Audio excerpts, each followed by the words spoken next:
Welcome to the Coda podcast. I'm Rue from Rue Films, and today I'll be speaking with Daniel Yates from Daniel Yates Films. With 16 years experience as a wedding filmmaker and a reputation as a super fast editor, Dan now offers his editing services to other filmmakers, allowing them to claim back some time and focus their efforts on other areas of their business. In this chat, we learn Dan's top tips for a fast editing workflow, how to successfully fight procrastination, and how the whole process of outsourcing your edits works. So on the back of last week's episode with Matthew Pike, where we spoke about outsourcing editing, I thought it'd be great to get an editor on to talk about the whole process. So with me today, I have Daniel Yates. How are you doing, mate? Good, thanks. You? Very well, thanks, mate. Then we're going to dive into kind of the outsourcing and the editing that you provide for people. But in Coda tradition, let's start from the beginning and let's go through your whole journey, because obviously you weren't an editor, you were a filmmaker first and foremost, and you still are. Yeah, still am to an extent. So let's do some quick fire questions. So how many weddings do you shoot each year on average? I aim for 30. Anything around sort of like the 25 to 35 mark, I suppose, is the goal. Yeah, and that's all weddings that you're shooting yourself and editing yourself? Yeah. And in terms of like taking on projects for other people for editing, how many of those do you take on? Well, it differs on availability, but I mean, this year I'll have done about 30, 35 for other people as well, so it sort of doubles really. Okay, yeah, so you're shooting half the amount that you're actually having to edit. Yeah. And what cameras do you use? So I'm Panasonic S5 IIs. Yeah, I've been with Panasonic since they first came out with the GH2, I think, and have sort of stuck with them ever since for my sins. I'm not very up to date with the Panasonic range, but so the cameras that you've got, are they the ones that, yeah, they've got incredible stabilization, haven't they? Insane in stabilization. They're full frame though, aren't they? They're full frame. They're just you crop when you want to go 50p for slow motion, which to be honest is like the biggest issue with them. Like it really does sort of like stop me from them becoming second nature. I had the GH5s before this, which were a crop all the way through. So the lenses that you buy for them are already calculated for the crop and everything. So like you'd get a 42.5mm lens, which becomes your 85, and you just knew before you even picked it up what that was going to look like. Whereas with these, I'm finding myself, it's almost like having a zoom lens on my camera, which I don't. I generally shoot primes. I'm sort of finding like, oh, should I be in 50p and like have a 130 lens on, or should I be in 25p and have the 85 on it? And also like, do I want this bit in slow motion? So I love the Panasonics, but I'm not 100% loving these cameras at the moment. I'm sort of waiting for the next iteration, which will be just full frame across the board. And is that the main reason that you want to be able to shoot 50 frames a second all day pretty much and not have to be worrying about a crop factor? Yeah, mainly.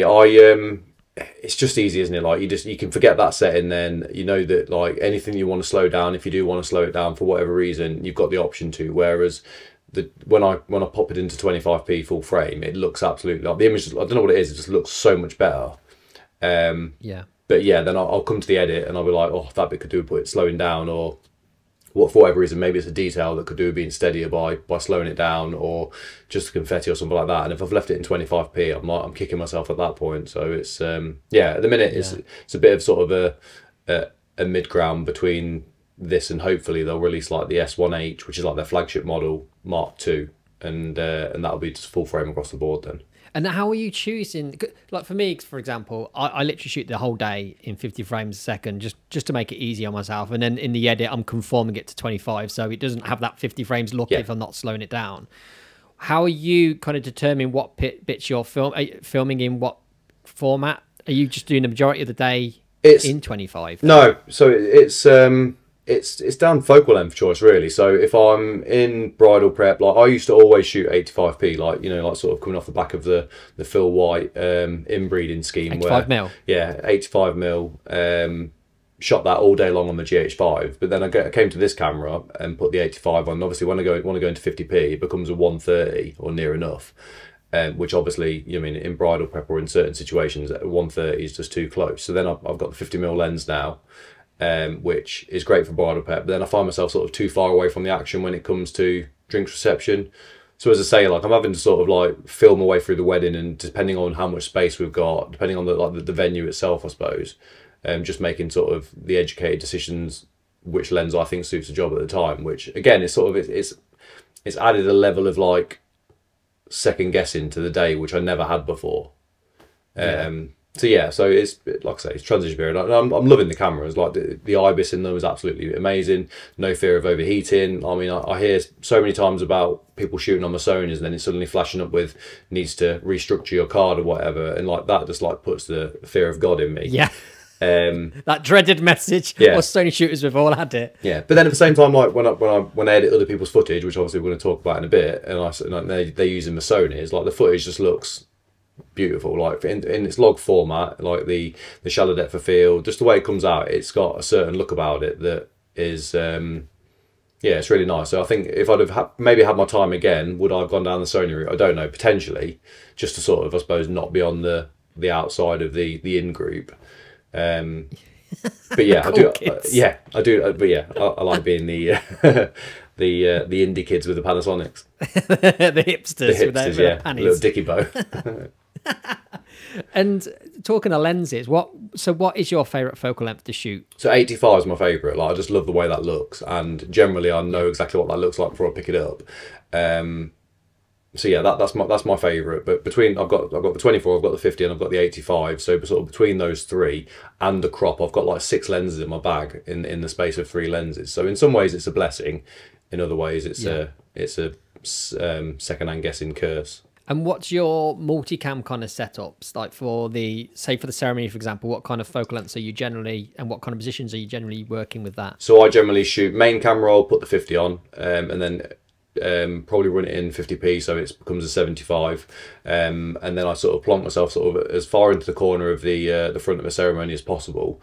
Next to me is my 24. On an old GH5 actually. My C-cam's is still a GH5, and that's just getting like a nice overall of the room, because I'm a massive like advocate for just having sort of 2 safe angles, which are just getting the goods. You know that the couple have got a chance. There's always something to cut back to, so you're not like you're not risking having no shot whatsoever. Again, editing other people's footage, sometimes I come across where they've been like daring with at least 2, if not 3 of the angles, which is great if it pays off, but if it doesn't, you end up with a shot that at some point is compromised, and then you having to try and rob footage from elsewhere in the ceremony to try and match it up. So I generally put my 85 at the back, and then depending on room size, that could be on 85 or it could be on the 130 crop, straight up the aisle, hopefully getting the groom's reaction, maybe slightly off to the side, obviously, if the bride's coming in from the back. And then the 50 is my main camera, and then the 24 is next to me, just getting like a nice overall. You can see sort of both sides of the family in the frame. So when you cut to that angle, as much as it does look like a safe angle, you have got the bride and groom. To them, it's like, oh look, there's mum in the background, like there's my auntie, like absolutely bawling or whatever. So I think like from their perspective, it's a good angle. And I call this method the Daniel Yates method, because you've shot for me a few times, and it's having that your 24mm safety angle right next to you, so both angles from the same position, because the focal lengths are so vastly different.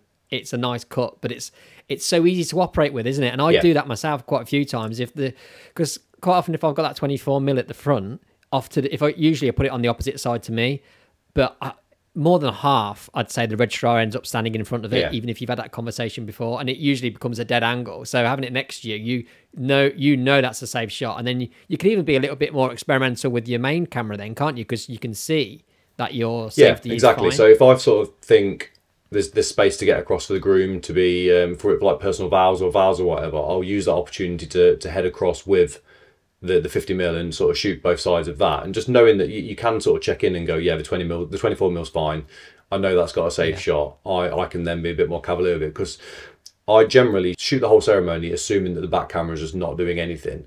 If I get it back at the end of it and it's got a shot in it, brilliant. But if it's not, then I know I've shot safe enough with the 24 and the 50 that there's sort of no break in continuity, that I can sort of utilise both shots when I need to. And yeah, I suppose it's slightly different for church ceremonies, because I've got the opportunity to sort of during hymns. I only ever say to couples, unless they're like massive on the hymns, I'll say like I only do first person chorus, and then I'll sort of use that as an opportunity to sort of like whiz around and sort of reconfigure the cameras if need be. But yeah, generally it's like more times than not we're in civil ceremonies, aren't we, where there's not that option there's no sort of downtime, is there?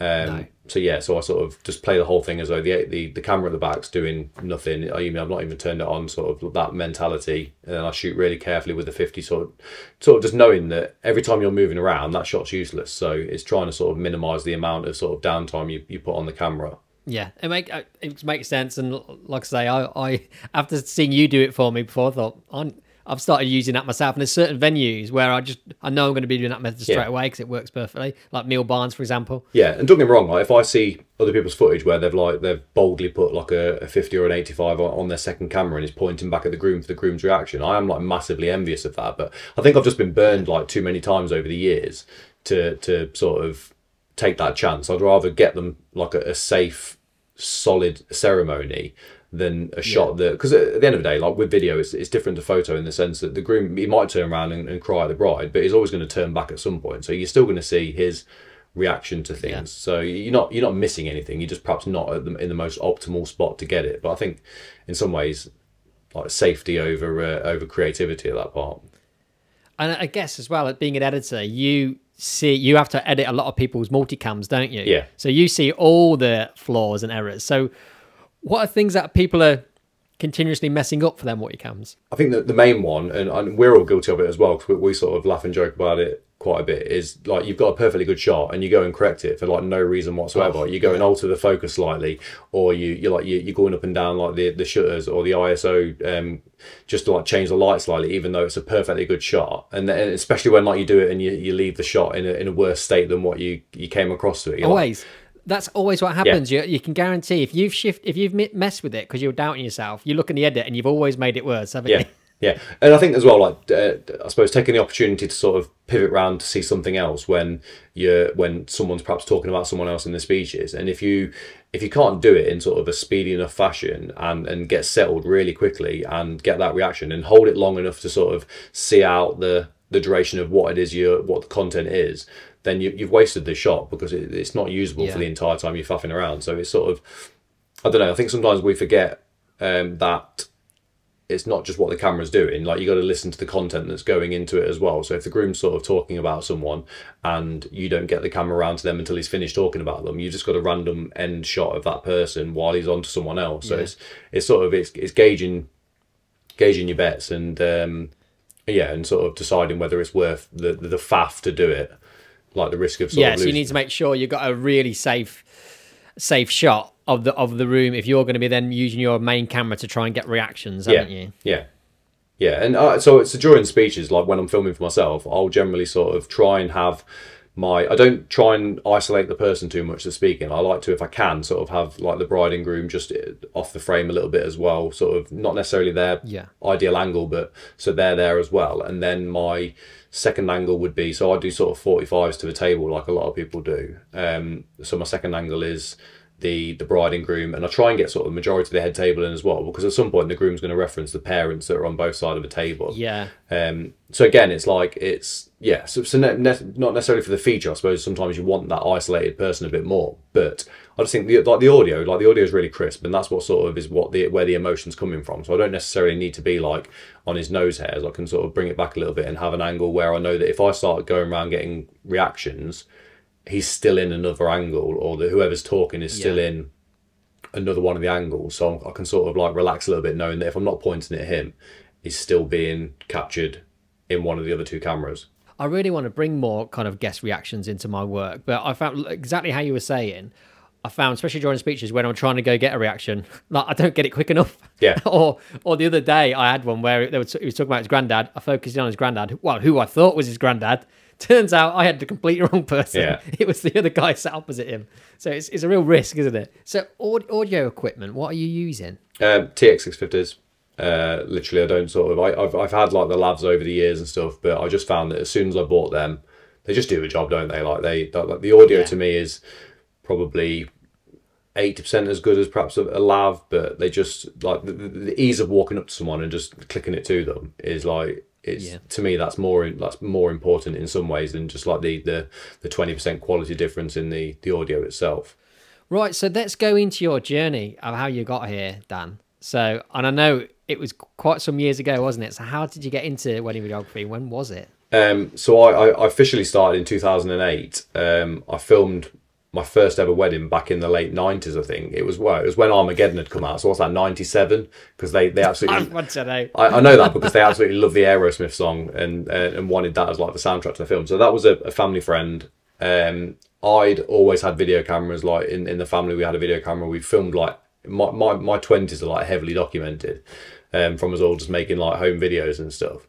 So by proxy, asked to film a wedding for family friends. And I think I ended up sort of doing 2 or 3 of those over the years. And then I was working in a completely like irrelevant job, like just standard day job. And I was talking to a customer of ours there, sort of saying like what I wanted to try and do and stuff. And so why don't you just advertise it for free? And then if you get a booking, worry about buying kit then and stuff. So literally I put a poster in a pub to say like free wedding. This was 2008. Poster in the pub. Wow. Poster in a pub in Sharnford. Within minutes, like someone had contacted me. They were getting married at Stony Stanton Church and then onto a hotel for the reception. So I was like, yeah. And then someone else contacted me as well. Said like, oh, did you say free at this point? Was it saying free wedding videography or? Yeah. So it's like free wedding film, like portfolio builder. So like someone bit my arm off. Someone else saw it and got in contact as well. I said, well, look, someone's already taken the offer, but moving forward, I think I was charging like 400. I was going to charge 400 quid. That's not bad. Straight in. Well, yeah, but you got to pay for kit. You got to pay for kit. And exactly. Stuff. So I said, yeah, I can do yours as well, but yours will be £400. So I think I took 3 bookings off the back of the poster. 1 free, the other 2 charged, and then all I had was like an old mini DV camcorder. So suddenly I was like, oh crap, I feel like I could do like a HD camera here. So they were just coming out, so I ran out and bought this Sony HD camcorder. How much was that? Can you remember? Can't remember off the top of my head. I think it would have been the best part of £1,000, probably about 800 quid. And then I got to the wedding. And I was literally doing sort of like ceremony onwards. So I got the guest arrivals set up in the church. And I remember someone saying to me like, oh God, what kit are you using? Like being into it as well. And I was literally like this, like just one camera, no on off camera sound, nothing. Just a camera to point at like the action. Filmed the day, went really well. I even remember driving there like with my mini DV camera in the car as well, because I hadn't really sort of got used to the other one yet, thinking like, which one am I going to use today? Use the HD one though. Got back, put it into I had a Sony laptop at the time, so went to imported the footage, went to sort of edit it a little bit. I think I had Premiere 6 or something like that. No, I had to get the next one because that didn't cover HD. And then I thought I better render a little bit just to see how long it's going to take to export this film. Like literally like a 3-second clip or something like that, like a minute clip. And it said it was going to take a week to export. So I was like, oh my God, like what the hell am I going to do? Like I've filmed this wedding. You edited it at this point? I've not edited it. I've literally like imported the footage, had a quick look at it, looks great. Better see how long like the export times are. And yeah, when it sort of flashed up a week, I was like, shit, like what am I actually going to do here? I've sort of filmed someone's wedding. They're expecting a wedding film and I've not got anything to actually edit it on. So we were in John Lewis one day and I hadn't sort of, because I'd like used the same old fashioned kit for a long while, I hadn't really looked into anything else. And I was just sort of hanging around the computer section. And there was an iMac, and I was just sort of like swishing the mouse back and forth. iMovie was open on the screen, and you remember when it first came out, iMovie had like some skiing footage. So I was just sort of like swishing the mouse back and forth, and I was like, friggin' hell, that's like really fluid. Like the footage looks amazing. Like it's really like smooth how it's playing it back. Swishing the mouse. Literally, around. I was just sort of like boredly like just like back and forth. And yeah, so I thought, oh crap, I'm gonna have to buy a Mac, aren't I? And I think that was like 900 quid at the time as well. So in the space of like 1 free poster, I'd spent like the best part of £2,000. And then they bought. What was your partner saying at the time? What was Christy saying? I think she was all for it. I think like I suppose she had the hesitation of, well, the same thing she's still got to this day, to be honest. Like if I've got a fully working camera, it's like, well, why do you need another camera if you've got one that works already? So that's understandable, I suppose. And yeah, so I edited that, did that for free for them. They then wanted 10 DVD copies, so I had to buy a burner and everything like that to make the DVDs. Burnt all them. I think I'd Did you charge them more for the DVDs? So I charged them £10 each for a DVD, so I made 100 quid out of this wedding, and then gave them all the copies. And I'd done something wrong on it. I can't remember what it was. So I had to make another 10. So then I'm like eating into my £100 profits. Yeah, so, and I used to, you know, you can print the label on the front of the DVD. Yeah. I used to use like their bouquet as like the frame grab that was like, so it made like a floral pattern on the DVD. Their names. I mean, I absolutely cringe when I think back to it, but I mean, I've got them on Facebook still, and it flashes up every time it's our anniversary, and they still thank me for it. So, what I would imagine feels like a bad job for me nowadays is still something that's timeless for them, I suppose. Well, exactly, and it's amazing to know, because was it like 16 years? Is it? Yeah. And you've developed with times. You've never really been left behind. You've always moved forward and kind of progressed. And is that the key to like longevity? Is it to always be wanting to push forward, I guess? I think so, and I think partly as well, it's priorities. Like, to me, the priority has always been to make the couple a good film. I think the key to staying relevant, I suppose, is not necessarily jumping on every trend that comes out and just trying to make a film that is classic in some ways, and like if you appeal to the couple, you're never going to go wrong, really. Good storytelling is never going to go out of fashion, is it? No, and I think like, I mean, I remember like the odd time where I remember doing it once where like the shot was in black and white, and the red candle was red with the flame still lighting colour, and like they're the things, video. Exactly, like they're the things that are like that go massively out of fashion quickly. So if you like things like that, I jumped on briefly and then sort of like realised no, this isn't the way to do it, and after that point just sort of kept it as a nice timeless film, a little bit of slow motion where it's sort of it's warranted, but just making sure that I'm accounting for the couple's day and what they want to see, and not sort of trying to make a film that either impresses other videographers or is completely to my taste as well. So you've always got them in mind, what they want and what they're going to want from the film. And because I know you're very meticulous about you don't like to leave too much on the cutting room floor, do you, in terms of like your feature films? You like to try and have quite good accountability. Yeah, I've tightened them up over the years, and I've tightened them up as well since offering the documentary edit now as well, because I know the couples know that's in existence, and if they want it, they can have it. It makes me it gives me the allowance to be a little bit more savage in the edit, I suppose. But at the same time, there's just certain things I think you're always going to want to see in your wedding film, which is like, even if you've got 10 bridesmaids and they're all walking up the aisle, somehow I'm going to shoehorn those 10 bridesmaids walking up the aisle into their feature film, because I don't think there'll ever be a time where that bride is going to go, oh, you know what, yeah, that's not important to me, like, feel free to chuck that away. So I'll save time where I can by not sort of duplicating shots, perhaps during bridal prep or groom prep or whatever. There's only so many times you need to see eyelashes being mascaraed up and things, isn't there? So I'll claw it back there to allow for that sort of more room to make sure I squeeze in those important things later on. And as well, sort of, I suppose, not being too strict on the time limits as well. Like, I sort of say that you get anything between like it changes. Sometimes it's 12 to 15 minute film, sometimes it's a 10 to 12 minute film. But if the content's there, I'll make a longer film. I'm not sort of I don't penny pinch when it comes to like the minutes or anything like that. I do exactly the same. If anything, I'm under promising massively on what I'm going to deliver. Like, my highlight films always fall within 3 to 5 minutes, but my features, I tell them 8 to 10 minutes, but they're rarely under like 12 minutes. And just because I'm putting everything in there. Yeah, and I think the worst way to have it is the other way around, where you feel like you've got to meet a certain time. So if you advertise too long a duration of film, and then but for whatever reason, like that day just doesn't have as much content, whether it be a shorter ceremony or there's not really much speech content or whatever, if you've gone down that road of like promising a longer film, you end up making a film that's like isn't to your taste, isn't going to be enjoyable for them to watch, because you're too busy.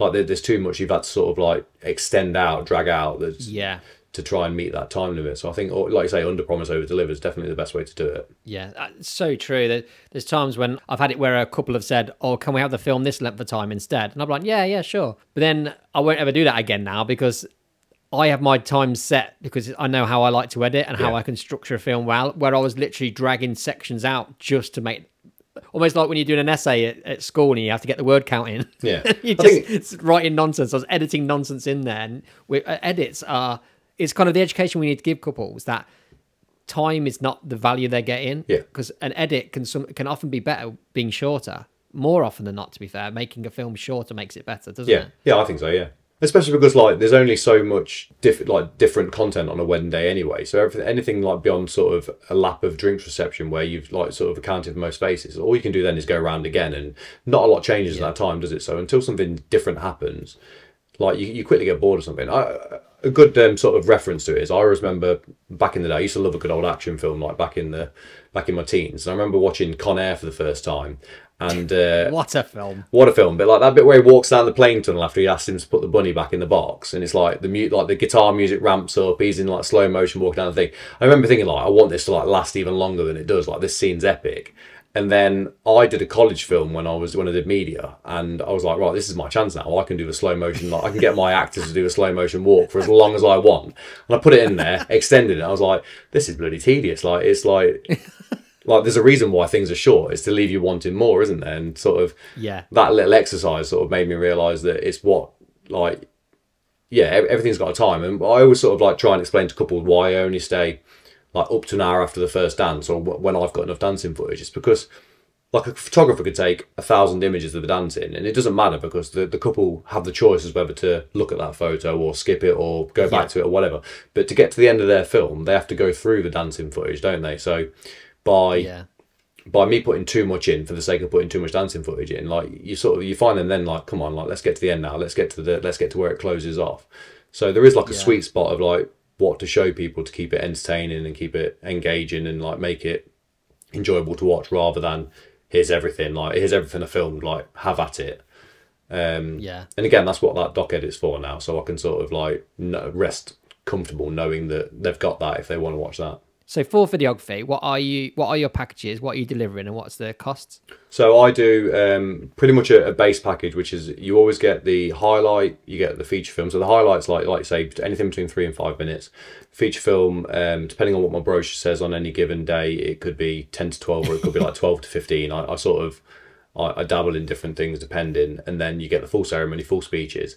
But in my sort of list of a la carte add-ons, you've got second shooter, express turnaround, doc edit, all the raw footage on a hard drive. So it's $2,500 for like my standard offering. So the standard offering is your highlight film, feature film, speeches and ceremony. Yeah, I charge the doc edit at £400. The second shooters, I think that's either £300 or £400. The Instagram reels, I think £300. So it's so generally, like if they just go on my base package, they've got everything they need to like have an enjoyable experience. But the fact that I know they know about the doc edit means that when I have the Zoom call with them, I'm more than happy to say there is the doc edit. You don't have to buy it straight away, because I hate like the sell. I'm more like I'm an absolute terrible businessman. I don't like to sort of like hit people with another cost. I don't like to sort of go down that route. So because they know about it, I can say to them, look, there's a doc edit. You don't have to buy it straight away. I'll always get in touch like 10 months after the wedding, just before anniversary time, to say, look, footage is going to be being deleted soon.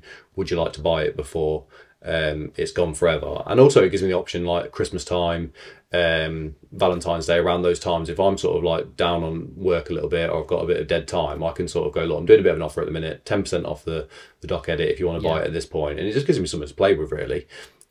Just those quiet months, you can get a bit more extra income. Yeah, and I always found that like I almost felt like a bit bad, as silly as it sounds, I felt bad charging for it, because it's like it's literally like it's everything dumped onto a timeline in chronological order, apart from the ceremony and speeches because they've already got them. I literally sort of like I highlight everything, and there's a keyboard command you can use to sort of take 1 second off the end of every clip. So that bit where you dip the camera down at the end, it gets rid of that like straight off the bat. And then I literally sort of like go through at 2 times the speed, look for sort of peaks in the audio just to make sure I'm not saying anything absolutely horrendous or not or the photographer is over your shoulder. Yeah, exactly. Like, make sure we're not having a little moan about anything. Make sure that, like, even if it's a really cringy dad joke that I'll just like want to save myself from ever having to hear again, I might sort of get rid of that as well. It generally runs at like anything between an hour and a half long. And yeah, I always sort of felt like, oh god, like I'm charging like a lot, like what I class as a lot of money for something which is like really unpolished. And in recent months, I've had the chance to sort of speak to a few couples that have had it just by sort of chance of seeing them again. And the ones that have are like, they're so happy they've got it. They're like, oh god, like there's so many funny bits and stuff that we can understand why it's not in the main film, but like they're really like enjoyable to see. Yeah. So it sort of like restored my faith in like offering that as an add-on, because it has got value to it. And I think even if it hasn't right now, it has later on down the line when like circumstances change and stuff like that. I think it's a shame to think that we could delete something that someone else sees a lot of value in later on in life, maybe. So when you say doc edit then, so there's no music, it's literally just all the B-roll with the natural audio in chronological order on a timeline in one big long film, yeah? Just trimmed slightly at the front and the beginning and ends just to get rid of it. Yeah, if anything that's like massively untidy, like if I've decided to keep the camera running to go between a couple of shots just because like something's happening in fast succession that you don't want to stop and start the camera, I'll just go through and tidy those bits up and stuff. But for the most part, it's as raw as it was when it was filmed. And I don't use music purely because I think that's like the main difference between that and the feature film is that during bridal prep, oftentimes there's music playing, so we tend to like drop that down or take it out completely when it comes to the feature film. But there's like amongst that music, there is like little bits of conversation and stuff that is good to have. And on a wedding, any heavy breathing on your part? Because that's what not mine is. Not too bad. Like I'm surprised, to be honest. Yeah, I've heard you say before that yours is just like panting in the background. And what I've started to do as well, knowing that I'm going to try and sell the doc edit at a later date, is I'll find myself holding some shots during the day that I know full well won't either make the film or won't be in the film in their entirety. But if I see like, I don't know, a couple of the bridesmaids sat on the sofa having a conversation about something that is, it's decent enough dialogue to be included, I'll just record it for a bit. And I know full well that I'm going to skip straight past that when I get into the edit, but it's a great shot to have in the doc edit because it's got some meat to it rather than just those like 5 to 10 second clips that just as like something's about to start happening, we end up cutting away from it, don't we? So you adapt your style slightly if you know that you're going to be delivering a doc edit? Yeah, not even if I know I'm delivering it. I just there's certain times of day where I'm like, just hold it longer. Like there's like, it's not going to be in the feature film, but like if they do end up having a doc edit, it's different enough that when they're watching it, they feel like they're getting value for money because it's like, well, yeah, like we didn't see like mum and dad just having a chat for a little while or whatever. I'm trying to like sort of foresee like them buying it down the line and just trying to give them some value for money by sort of holding things a little bit longer during the actual day. But during your Zoom chats with your couples, you always mention this doc edit just so they have the idea of it in their mind kind of thing. And how much do you charge for that, sorry? So that's £400. Because that, to me, that's what I describe that as raw footage. When people order the raw footage from me, that's exactly what I do. I do the same as you. So my raw footage is everything put on a hard drive, given, and then the hard drive handed over. But if ever they inquire about that one, which I have had people in the past ask about, so what's the difference? They assume that one's got more on it. I say, look, it's exactly the same. It's just purely that one's there. If you know someone that's can edit or has got editing software or whatever, or likes to dabble with things themselves, that's me handing over the rights for you to be able to do whatever you want with it. I said, but it does come with the fact that it's in a log format. It's in a high. It's in a large file size and everything. So unless you've got like a top of the range computer and the know how to use it, you're better off just buying the doc edit. If it's to sit and watch enjoyably, buy the doc edit. If you you know what you're doing with it, buy the raw footage if you want. Talking of log footage, I know you're similar to me that you quite recently started shooting in log, haven't you? So how was your journey with that and how are you finding it? I enjoy it for the most part. How many years does it take you to take up shooting log? Because you've been doing it 16 years. 16 years, and I think I took it up for the first time. It was either last year or a year before. Did a handful of weddings and then jumped back off it. Went straight back to doing a baked-in profile. And then why was that? Because one, I found myself second guessing it, and two, it really sort of slowed down my workflow for a little while. So then this year I sort of set off the ground with, no, I'm going straight for log. I'm doing log all year. And then to tell the truth, a wedding a few weeks back, it was a wedding where I was only doing until the end of drinks reception. So I was there bridal prep to end of drinks reception when they walked into the wedding breakfast room. I thought, you know what, I'm just going to shoot in a baked-in profile today and see like how it feels to do that again. And I'm in two minds again now. Oh no, really? Yeah. So what is it that puts you off log? What puts me off log is noise at night time, the extra work involved in the edit. I'm quite consistent in the way I shoot, so I know that sort of like, and the Panasonics have like a monitoring LUT on them, so the LUT I use in the edit suite I can put on the camera, and pretty much if I just shoot for that LUT, I know I'm going to sort of like, it's going to be consistent afterwards. But it is that thing of like, I'm taking the colour away and the contrast and everything to then put the exact same colour back on. And if you get me peak season, I'm not going to tweak around it too much. So it's like I've created an extra step for something that I'm not necessarily seeing a reward from. and it's wedding dependent as well. Like if I am in like a barn that's got the big windows behind them, then yeah, log all the way, because you've got that extra dynamic range and you've got the opportunity to sort of like try and salvage it a little bit. If you're in a venue where there isn't any like contrasty light behind them, then it's like, is there really any need? Once you're outside, everything's the same brightness, so it's not needed out there.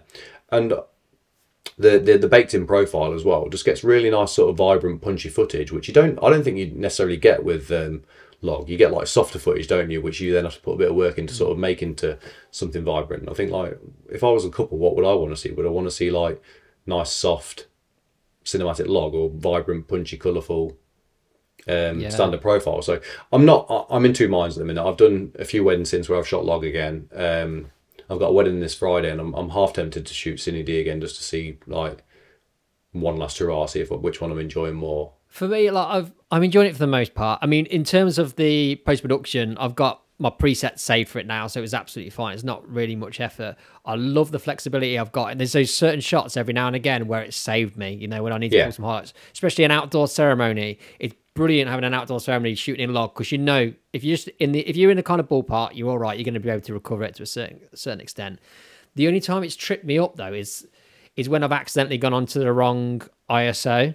Yeah. So then I've needlessly got some really noisy footage when I really shouldn't be getting noisy footage in that situation. It's just because I've knocked it. So my camera's got two native ISOs. It's got 640 is the base, and then 4000's like the higher ISO. But I found like as long as I expose decently, like any of the ISOs up to the 4000 is absolutely fine. So I'm not sort of seeing enough of a reason to like suddenly jump to 4000 from say 1600 or 3200. So that's one thing. And also my motor skills is to like try and expose right in camera, like without even thinking about it. So I'm shooting log and it's slightly overexposed, but there's no zebras, like there's no peaking. Like intuitively and annoyingly, I'll still click it, like change the exposure to like what I want it to be. So I'm not taking advantage of the range in it. I'm still trying to nail it in camera, when the whole point of log is you don't need to nail it in camera. So I've either got to sort of reteach myself to not do that and sort of like just go, don't matter, like it's like, yeah, it's slightly bright, but you can bring all that back, or or considered like the baked profile again. But I don't know yet. I think I will stay log, to be honest. I have sort of got it down to how I shoot it now, but it is nice sometimes to switch back. It's almost like going from manual focus all day to suddenly having like really good autofocus and just going, you know what, I'm just gonna let the camera do its thing today. I don't need to sort of like overthink it too much. I was shooting for somebody else, and they didn't want to shoot in log. It was in a normal profile, and I totally forgot that I could go below 640 ISO. I forgot that those numbers existed. Because that's the thing, you switch back and the camera's automatically on 640 anyway, isn't it? So then like suddenly like, wait a minute, there's a 2 here. That's exactly what happened. So it's like, I think more than anything, it's just to keep me interested. So I'll sort of switch back and forth depending. Like I did a wedding a year or two ago where I was like, you know what, I'm just going to shoot 25p all day today, apart from I think couple shooting dancing. Shot 25p all day and really enjoyed that as well. When I got the footage into the computer, I looked at it and I was like, every single like thumbnail there I'm like really pleased with. Whereas sometimes when I get the 50p footage in, it's not the 50p, it's the crop. I look at it and I'm like, oh, and I have to sort of like, it takes me to get it into the edit and then get my look on top of it and everything for me to go, yeah, I'm happy with that now. So it's nice to like look at that, all those thumbnails, and just go, yeah, I'm happy with like every single one of them is a nice full frame composition. Just more than anything, I do it to keep myself interested. So there's no sort of right or wrong to it. It's purely me just trying to revitalise myself during the season. Just mix it up a little bit. Start taking things away, changing it up. And all things that the couple would never ever notice that I've done differently. Isn't that the way? Yeah. We question ourselves, we torment ourselves with stuff our couples probably don't care about, let's be honest. Hi guys, it's Rue here, just briefly interrupting the episode to talk to you about one of our sponsors, Musicbed. Musicbed really is the best platform for licensing music for your wedding films. They have a huge database of amazing songs and brilliant search control, so you can really hone in on the type of song that you need for your edit. Chatting to all these incredible filmmakers during the podcast, one of the repeated themes that I've noticed is that they're all using Musicbed to license their music. I myself have been using it for the last 6 years and really don't think there's anything else in the market that comes close. If you'd like to try Musicbed out for yourself, click the link in the description and you'll get a 14-day free trial where you can download and keep 3 songs to use in your projects. and you can see firsthand how good the music selection is. Now let's get back to the episode. Right, so let's get into the editing part of your workflow now. So how do you approach the edit? What is the first kind of steps that you take? So I'm a massive advocate for doing a lot in the organisation stage of the edit. The more I can do before I ever put anything on the timeline makes that part of the edit a lot simpler. I am a massive procrastinator, same as most people. And it's from knowing that about myself has allowed me to make sort of changes in the organizational process so that I can avoid that as much as possible. So I need to see everything in bite-sized pieces. Otherwise, again, I'll look at it and go, oh, there's 500 shots there, not interested. I'm going to go and look on YouTube or do something else for a good few hours. I use Final Cut. Everything goes into events in that one library. So I make my library, the couple's name. I then have events for where the footage goes. So like there's preps, there's arrivals, ceremony, reception, speeches, evening, dancing, couple shoot.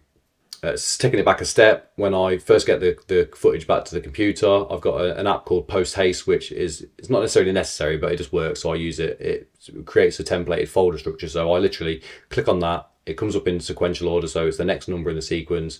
I just change the couple's name to the current couple, and I always use the date of the actual wedding. So I end up with a list in my file structure of like number, couple, date, and then I even that keeps everything in order. You open that and you've got like video, A cam, B cam, C cam, audio. So wow, okay. So this is an app that it creates a folder for you with a predetermined kind of like name structure, and then, but inside that folder, a subfolder's pre-labeled. Yeah, so you can make as many templates as you want within that app, and it's the same as like you could make that template and literally copy and paste it each time and just change the bits you need to. But I like the fact that I don't have to work out where I was sequentially in the number system. Like it's automatically done, and as I say, every single time it creates the folder for video. You click on the drop down on that, you've got A cam, B cam, C cam, drone. You click on audio, that's just that. I literally throw on the audio in there, and then I've got stills and films for the final exports. And then the good thing is when I import into Final Cut, if you click on the box that says bring in keywords from folders or whatever it says, then when I bring it into the event, I've got keywords for A cam, B cam, C cam, and drone. So when I drag everything into like the ceremony event, I can click on like say C cam. That's my third angle. I then because I don't know, like I'm sure you know, but with Final Cut, when it comes to multicams, if you've got say like more than one shot for C cam because you start and stopped it or whatever, you need to label all of them as the same angle. Otherwise, they'll all come up on the screen as their own angle. So you'll end up with sort of like 10 angles, 16 different angles when you only really need 3. So by having like ceremony and that drop down where it says C cam, I can literally click C cam. I only see C cam, then highlight all those shots and then give them their angle of like angle 3. Same with B and A, and then that way when I literally highlight everything, create the multicam straight away, like everything's on its correct layer. Audio, when I import that, as soon as it's copied across to the hard drive, I'll click on the file, rename it to like C registrar or C groom or whatever. So all my audio. So C files, stands for ceremony. Yeah, S for speeches. And then that way, or if it's a card reading, I'll write card reading, just so I know that when it comes in again, like it's like foolproof. So you know, if something happened to me, another editor could literally go into my computer and would have quite an easy time of finding everything. If I can break down what you've said just a little bit, because that was a lot of information super quick, because and I just want to kind of like go into it a little bit just so I understand. So you're on about when you bring the folder structure in, Final Cut creates keywords. So I don't know if the keyword structure is a thing in other editing software. I'm not too sure, but it's basically in Final Cut, it gives you labels down the side with named whatever. So in your instance, it would say like ceremony, speeches, B-roll. And if you click on one of those, it filters all the footage that you can see just for the stuff in that category, doesn't it? Correct, yeah. So that's getting brought in from the folders that you've already pre-created with that app that actually builds that for you. And when you're on about the multicams, if you've got like the C cam, for example, and you had to stop and start it, so you end up having like 3 clips from that exact same angle, you can highlight them all, go on in the inspector, and there's a thing that says camera angle. Is it angle name or something? What's it say? I think you can either do camera name or camera angle. Both have the exact same effect, because sometimes, depending on what pane you've got up, sometimes you don't see the extra information to get the angle. So as long as you put it in either name or angle, it doesn't matter. It'll have the same effect. And that makes them merge as one track. It lets the multicam know that those 3 clips are all part of camera angle 3, and they'll all go on there, rather than being like camera angle 3, 4, and 5. Because otherwise then you can't have that many windows open to see all the different angles, basically. So, but I always find it funny because like you see so many conversations in like the Facebook groups and stuff where people are saying like, oh god, what's the other app called that syncs your multicams? I forgot what it's called. It used to be pluralized. I think that's been discontinued now. And there's like Syncalia or something. That's right. But yeah, when I see people saying that they need to use apps like that because Final Cut just doesn't do it, I've never had that experience. Like Final Cut's always been flawless with me. And if it doesn't quite get it right, which I think all of them can be guilty of, you can literally drag it to where you think's nearby and then just literally go sync to selection to monitor an angle and it will sort it out for you. Or worst case scenario, you can put a marker on 2 certain bits and get it there as well. But more times than not, I can literally just click synchronize, everything's done. Yeah, I'm the same. I don't understand people not using the multicam feature within Final Cut because it's, I've had it like maybe once or twice in the last 9 years, not quite work, but that's it. As long as all your multicam clips are long takes, over 4 minutes long each, then you're fine, right? And I think, to be honest, if we looked at those people that are using a third-party app to synchronize and looked at their technique of filming, I think we'd find they do a lot of little clips, and that's the reason why they're not. Yeah, that's the reason. B-roll in the ceremony. Yeah, and that to me, like when I edit for other people, which we're going to talk about, that's a massive one that I sort of try and encourage them to change how they do it. Like especially nowadays, like the SD cards are pretty cheap for like how much storage you get. Like there's no need to keep stopping and starting. You're not going to run out of SD cards. So even if it sort of feels a bit alien to sort of like if you're having a camera that you dangle down by your side when you're not using it, just leave it recording, or at least record like a good long take where you know there's like a decent bit of prime audio in there, so that so you've got a good chance of letting it sync up. So for multicams, people, always keep your cameras rolling, long takes. Yeah. None of this little B-roll. And if you want a B-roll or get little reactions, keep that camera running the whole time. Yeah. And just move it around. Yeah. To the or at least just do really like long enough takes where you know there's been a good chunk of dialogue that is going to sync up quite easily. Not like a bit of silence where like they're all transitioning to the next period, because that's not the editing software is not going to find that. Because I mean that's what it is. It's using the sound waves to sync it all up and match it all up, isn't it? So if it's not got a long enough sample size of a sound wave, it's never going to. Yeah. If you start recording during the chorus of a hymn and then stop again, like there's 3 choruses in that hymn, so how the hell is it supposed to like go? Oh yeah, it's this one. Like you're making it hard work for the edit software, and you're making it hard work for yourself. So just record continuously. So you brought your footage in, you've ingested your footage in, it's bringing in all keywords, multicams are all organised, ready for you to dive into. What's next? So then once everything's been put into its event, so what helps me with the procrastination side of things is I can look at, rather than seeing 500 and however many clips that I've brought in from that entire wedding, I can click on just preps and there's probably 80 shots in there, and then all of a sudden I'm like, right, okay, I've only got to get through 80 shots. They all fit on the screen already if I put it into like the event view. So I can see exactly how much work I've got to do before I can give myself a quick like cup of tea break or whatever. And that's how I get through that part of the day, is by breaking everything into smaller chunks. I want to caveat this with people. Like you say you're a procrastinator, but you are notoriously super fast editor. Like, so you say you're a procrastinator, but you've built structures in place. So to me, I'd say you're the opposite to procrastinator. Yeah, I agree in that sense, but I know full well that I battle the entire like time I'm sat in front of my computer not to do something else. Like we'll talk about the other stuff as well, but there's various other things that I've put in place that sort of try and help me stay on track as much as possible. So once all that stuff's ingested, I then an event and organise. I go through a process which is favoriting, which like I think some of the other NLEs don't have that. Final Cut does, and I don't get why everyone's not using it, because it is such a brilliant way of editing. Because this is another thing I've noticed with chatting to people in these podcasts. Not many people, Final Cut users, are actually using the favoriting system, which I think is the most incredible way to cull your footage. Yeah, absolutely. So the benefit of doing that is, I'm sure everyone does it, but there'll be times on the day where you leave a shot running for longer than, so like I'm filming something over there and then I notice something's going on over there, and rather risking than stopping the footage and starting the footage again, I'll pan straight across and carry on recording that. When that's up there in your browser, all you're seeing is like the thumbnail that Final Cut's chosen, which is probably in the first few frames of the clip. So by going through and favoriting, so you literally sit there and you go I for in, O for out, as like I'm sure we're all used to, without sort of making it too dumbed down. And then favorite is set to F. So you go through and you do that, and you can do it multiple times on any clip.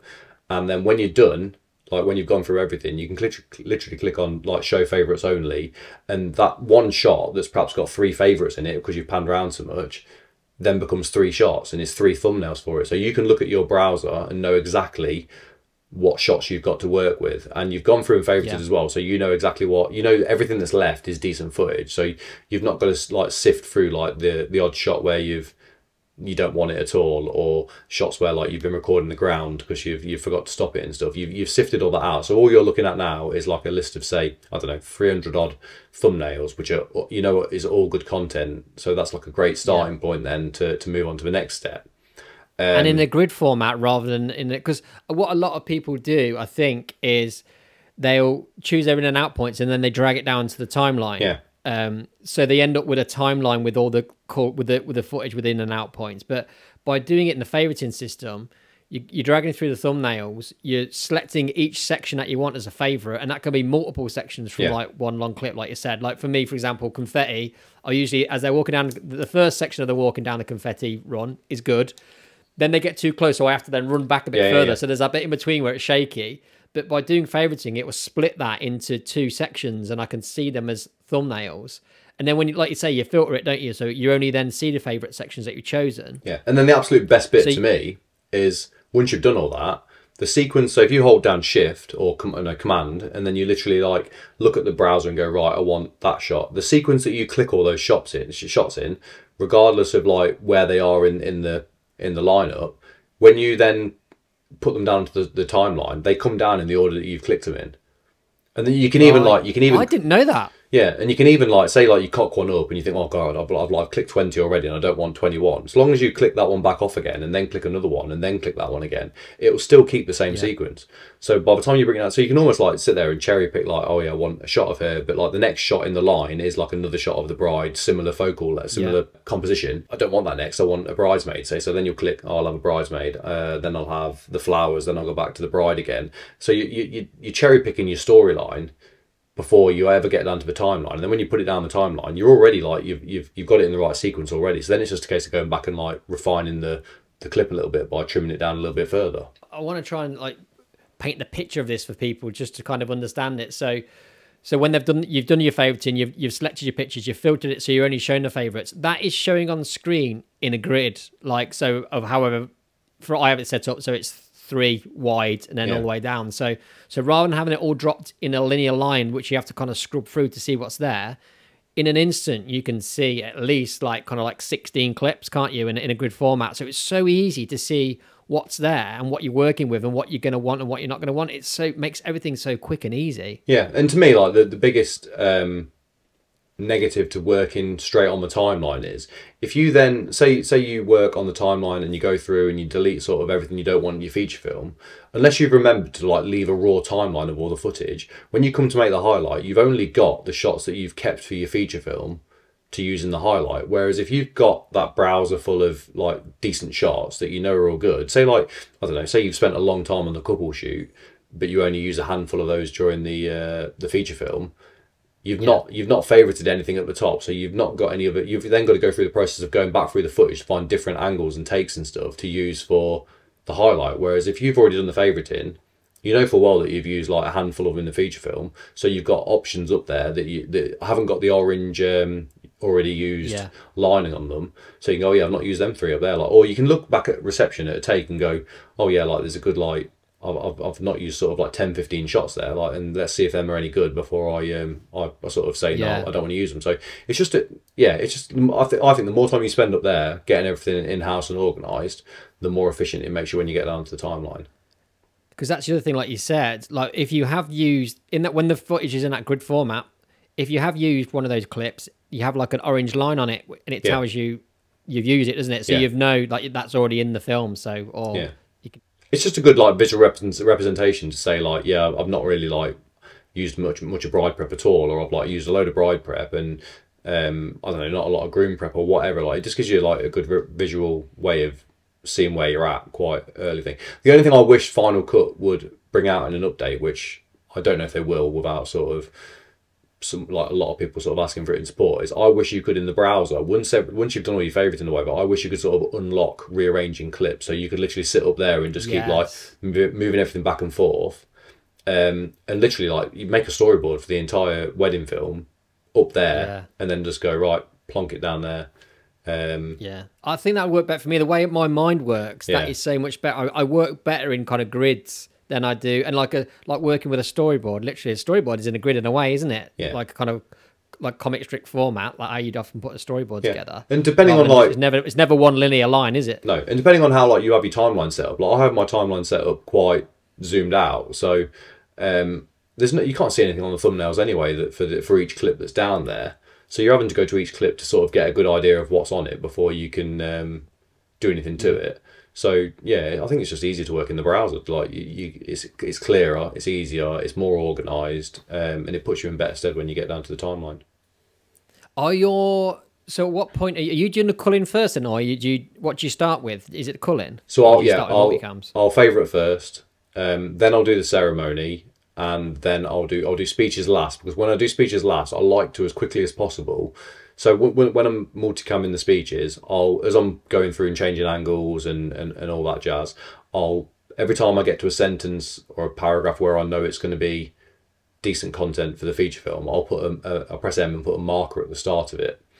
And then once the speeches are done, once the ceremony is done, I'll copy and paste them to the back end of the feature film, and I can literally just whiz straight along the speeches and go straight to a marker each time, listen to it, and then if it's not, I know it's really good audio because I've used it, I've marked it, but I'll then compound clip it, which sort of nests it into like one solid bit as though like it's all one video clip, and you can rename that. So I'll rename it like groom intro. I think that'll sit nicely underneath the groom being introduced into the film.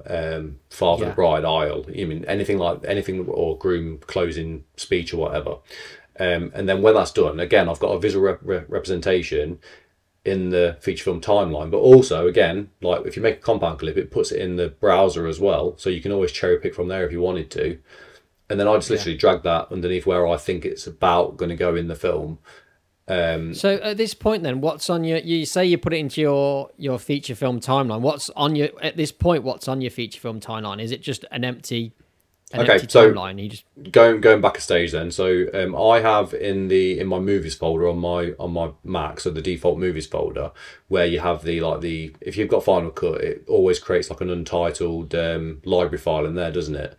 Yeah. So I've used that as my starting block back in the early days, and I make a template from that. So I go into that and I put all the assets that I need in there. So if I use whatever music tracks I generally use, like they're kept inside that library file. I have my project files already set up, so my feature film with the correct aspect ratio is already set up, my ceremony, my speeches. And then if you click into like the feature film, there's like there'll be a slug set out already, so like a black bar set out, the music's already attached underneath, already set to the right level that I know like I use. My titles are already there, are already within that template as well. My titles are in a compound clip. So essentially what I do is when I get to that particular edit, that couple's edit, I'll copy and paste that into their folder at the start. I then rename it their names, open it up. So my template's already there. That's when I ingest the footage. That's when I do my dragging it into each of the events, which are already created because they're in that template. I can go into the compound clip of the title that is already made, which just says his and her or their names or whatever, and then I rename that, and it relays through. Then it goes through all the places where I've got titles in the film. Oh right, okay, yeah. So any titles that you've got, because you've made it as a compound clip, you changing it in one of them sets it for all of them. Yeah. So your highlight film title all of a sudden has their name in. Yeah. And then is it kind of like creating this templates for everything? Is that again something to fight against kind of procrastination, because you get rid of any kind of stumbling blocks or boring things that you have to do? It's just you're straight into the good stuff. Yeah, exactly. Anything that you're doing sort of multiple times every single edit, if there's a way of like automating that, then you should absolutely do it. Like if you're always using the same preset for like your look, make it a preset, like make it like, so I've got like my conversion look and my final look. I've put it onto one clip at some point and then gone save as preset. That's how I want it. I want the opacity on the finished look to be 40%. I want to make sure I've got a color correction layer above that, so I've not got to drag that up every single time because it defaults by putting it underneath. Yeah. And then as soon as I've got it exactly how I want it, I'll just click on save preset underneath the inspector, name it what I want to name it. So I've got like one for my drone, because that's obviously a different color profile than the camera. I've got one for my third camera angle, which is a different camera to my first two. So I literally just go GH5 preset, S5 II preset, drone preset. Wow, yeah. And yeah, and then it's just done. Audio, I do the same thing to all my audio. I use the Final Cut's built-in loudness button to get everything uniform. So that's like your compressor. I then use I drop everything to -6 in the dialogue. All my music sits at -12 and then drops to say -18, -20 when it goes underneath the dialogue. What else do I do?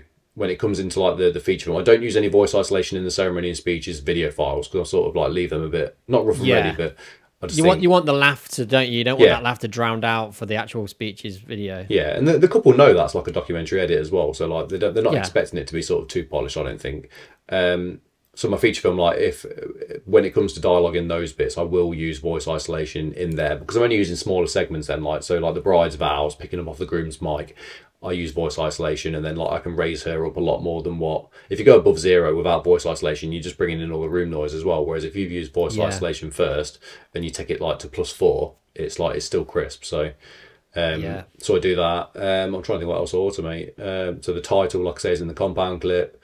My music's already in set at the right level, and like it's got I've got alternate versions of the music where I've extended it in the past and then I've exported it and brought it back in again, so I know that like if I've got more footage at this wedding than I have at say another wedding, I know I've got a longer version of that track rather than having to try and make that new every single time.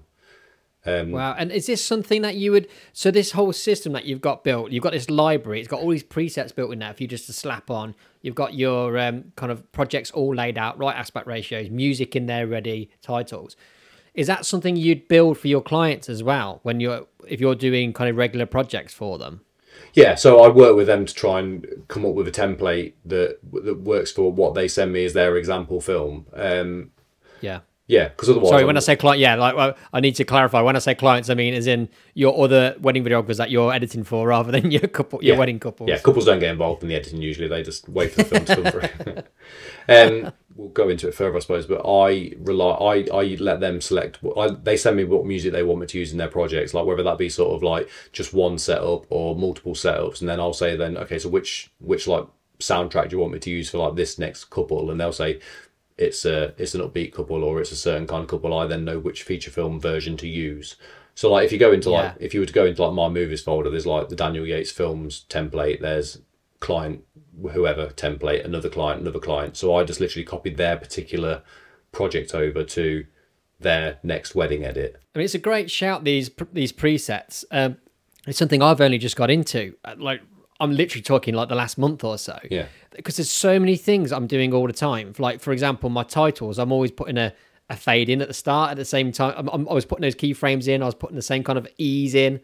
So fade in, fade out. So I've now got a preset for that. That slaps on the top. Yeah. My logo at the end, I was bringing my logo in. I was scaling it down to 15%, adding a fade in, adding a fade out. Now I've got that as a preset, slap it on top. Anything that I'm doing over and over again. And the main one, like you said, for me, is my color grading. Because, yeah, when you're shooting log, way everything is layered, when you put your color, the order that you put everything in really matters, doesn't it? So you need your color board on top of the stack. Any kind of changes to exposure need to happen before you hit the actual LUT. So it's like color board, then it's conversion LUT, and then it's final LUT in that order. And I was originally dragging them on bit by bit, reordering them. Yeah. But now I've done it once, it's saved, double click, or drag it over, and it just whacks it on for me, and it saves me hours. If you realise something further down the line that is like another continuation of tweaking it, as long as you save the preset again with the same name, it will just overwrite the one that's previously there. So you can even it can be an evolution. It doesn't need to be like bang on the first time you do it. And that always is the case. We're always having to tweak these things. Yeah, exactly. And I think the other thing that's like makes a massive difference to speed is like keyboard commands. Like setting the keyboard up to what works intuitively for use. Like, for example, like for favoriting, I can literally do it one-handed. I for in point, O for out point, F for favorite with my thumb. And then originally, to go to the next clip in the browser, you had to press the down cursor. Well, I was having to like take my hand off the keyboard to go over to there to press down. So all I did was change it to 0, which is like right at the far end of the numbers. It's not going to mess with the multicams or anything. And then 9 is set to go to previous clip. So if I jump ahead too excitedly and realise, oh no, I need to go back one, just press 9. So in that sort of like that one little space, I can do everything one-handed. And it just makes it quicker. And then things like, so when you're on the timeline, you can trim the end or the start of a clip, can't you, by using like the square bracket? Well, the default for that is Option and then square bracket either side. But it's like you're having to do it for something that you're using all the time. Why use 2 keys? And then also the way the keyboard's set up for when you're working with the keyboard, it doesn't feel right going over to there for that either. So I've now got G and H set up for like left bracket, right bracket. So I'm literally like using them two to do the clips, and then JK and L are right next to them to start playing the clips again. So it's like it's all in the right speed, a different speed, right? JK and L plays them at different speeds. And the same as like you have to hold down B and click if you want to blade something. Whereas if you just set it, you can set it up so that B is the automatic blade. So I literally now just tap B if I want to like cut something, rather than having to like hold it down, click it, or press Shift B or anything to click it. So it's just like it's working out where like what slows you down, what takes you out of the moment for a minute, and then like just altering it to serve your purpose.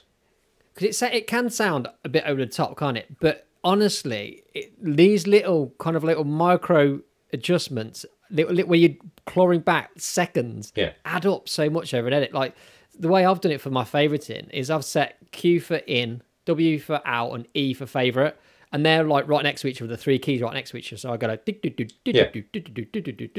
it's and that's it. It doesn't have to be the same for every person. It's like whatever works. Like I don't know if it's because I'm left-handed, but I put everything down the right-hand side of the keyboard, so I've got access to use the mouse when I need to.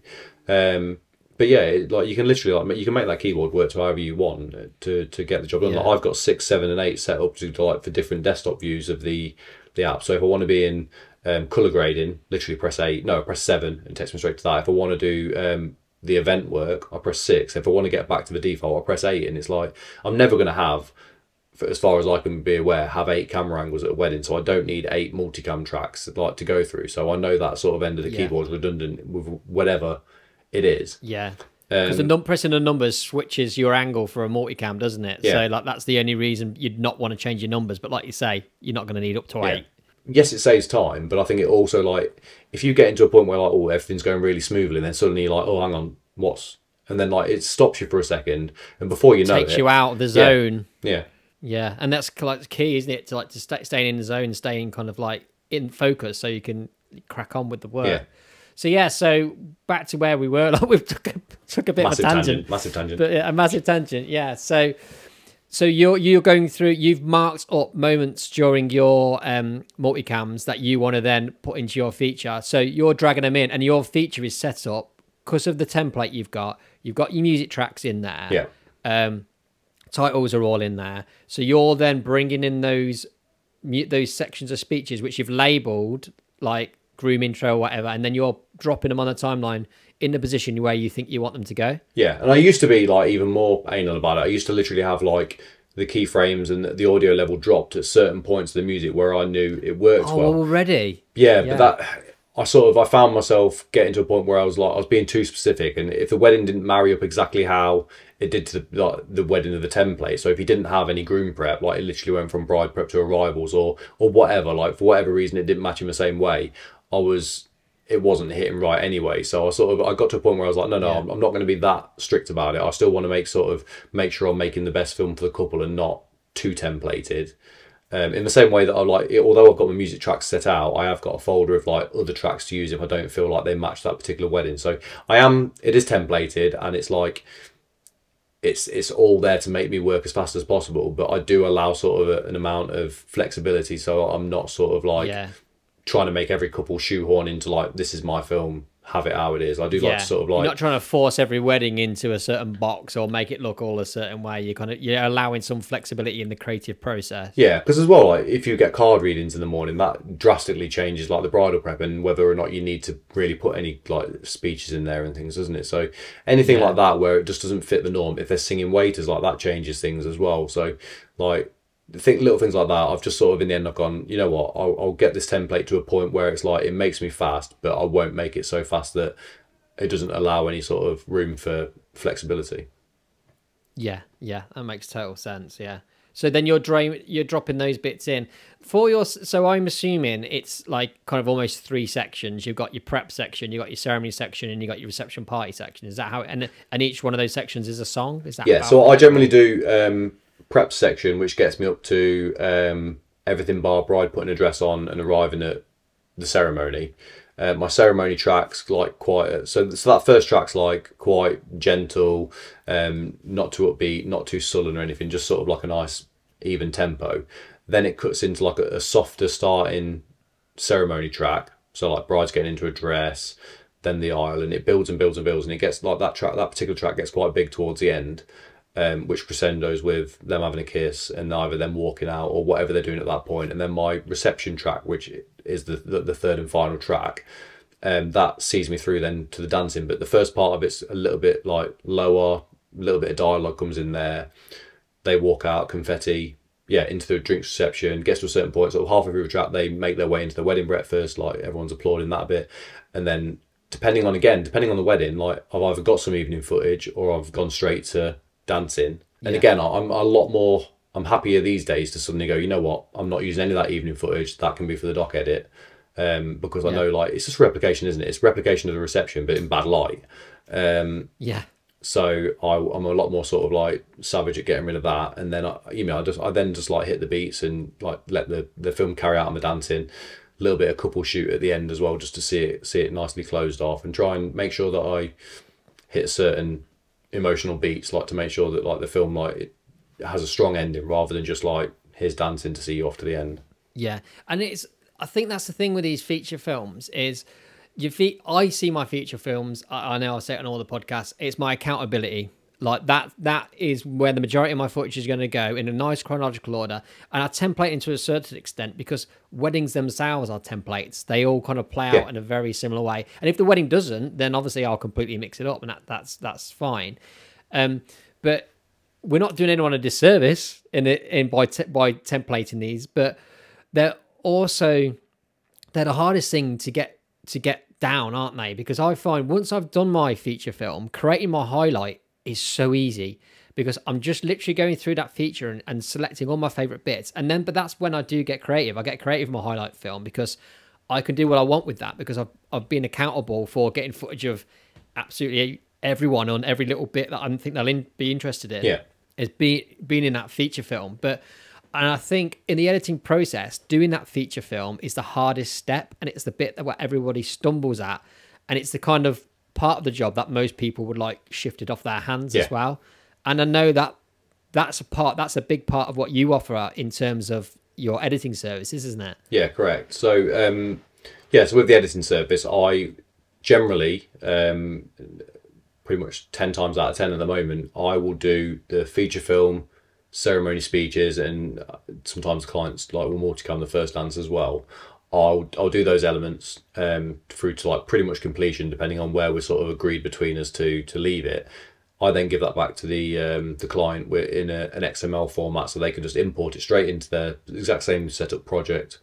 And then they've got their feature film there finished, but still there, so they can tweak things if they need to, or they can take from that to make the highlight. So by the time it comes back to them, they're just like you then. Like that highlight is so easy to make because the groundwork's already been done for them.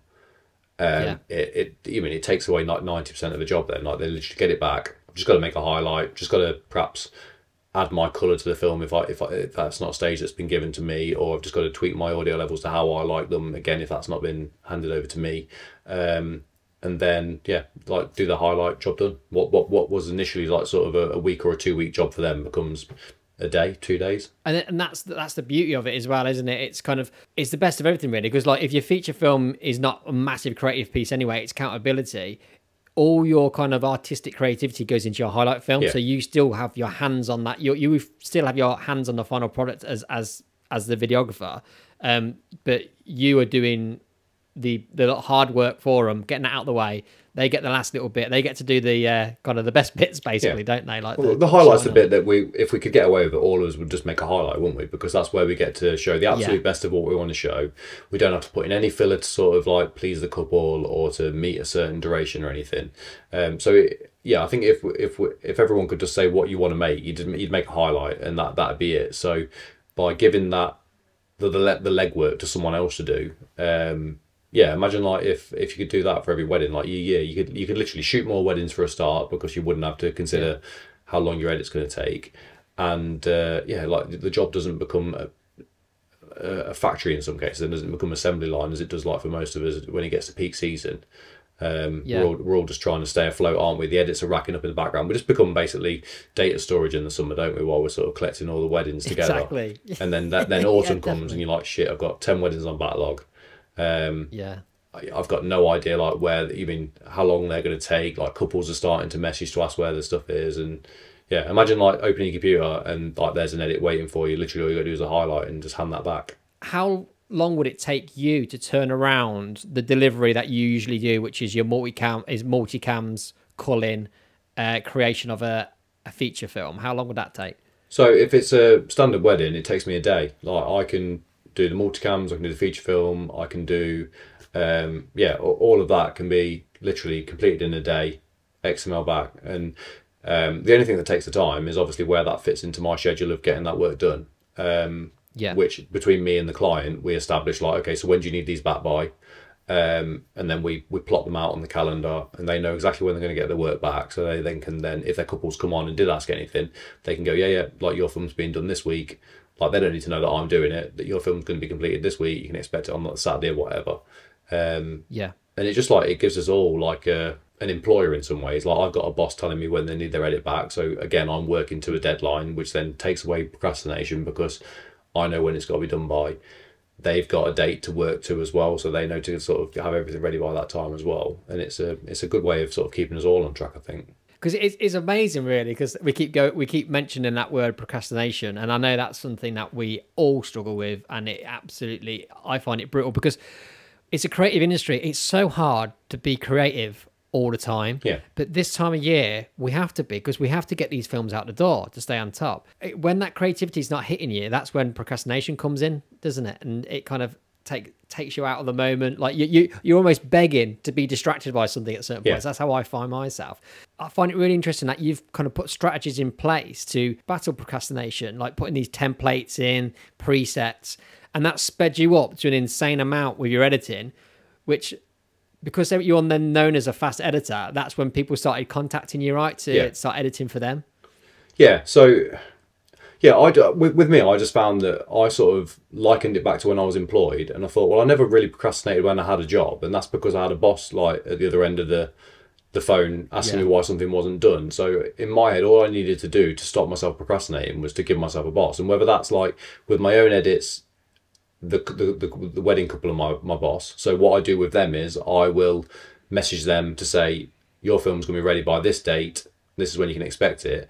And then I will move heaven and earth then to make sure that film's done by that date, which means if I have to stay up in an evening and work, or if I have to get up early in the morning and work, I'll do it. Whereas if you say to me, you've got 6 weeks to get that film finished, it will take me 6 weeks. So by making the couple my boss and giving them that deadline, all of a sudden that work's going to get done regardless. And I, especially having this editing business now, I needed to do that to be able to give the service to clients as well. Because if I don't know what I'm doing my own edits, how can I be expected to know what I'm doing with someone else's edits? So in the exact same way, I live and die by my Apple Calendar, and literally like it's plotted out on there whether I'm sort of filming for myself, or if I'm editing myself, or if I'm editing for other people. It's almost like having a day job then. I know my 9 to 5 that day or whatever is to get that job done. So rather than, I don't know, I imagine you find it as well, everyone seems to think that we're all at a loose end because we're self-employed and we're just sitting around waiting for someone to go, oh, can you come and help me move a wardrobe, or could you do this today, and stuff like that. Whereas by having that calendar so sort of like wrapped up so tightly, I can go, no, I'm working this day, I've got to get this done.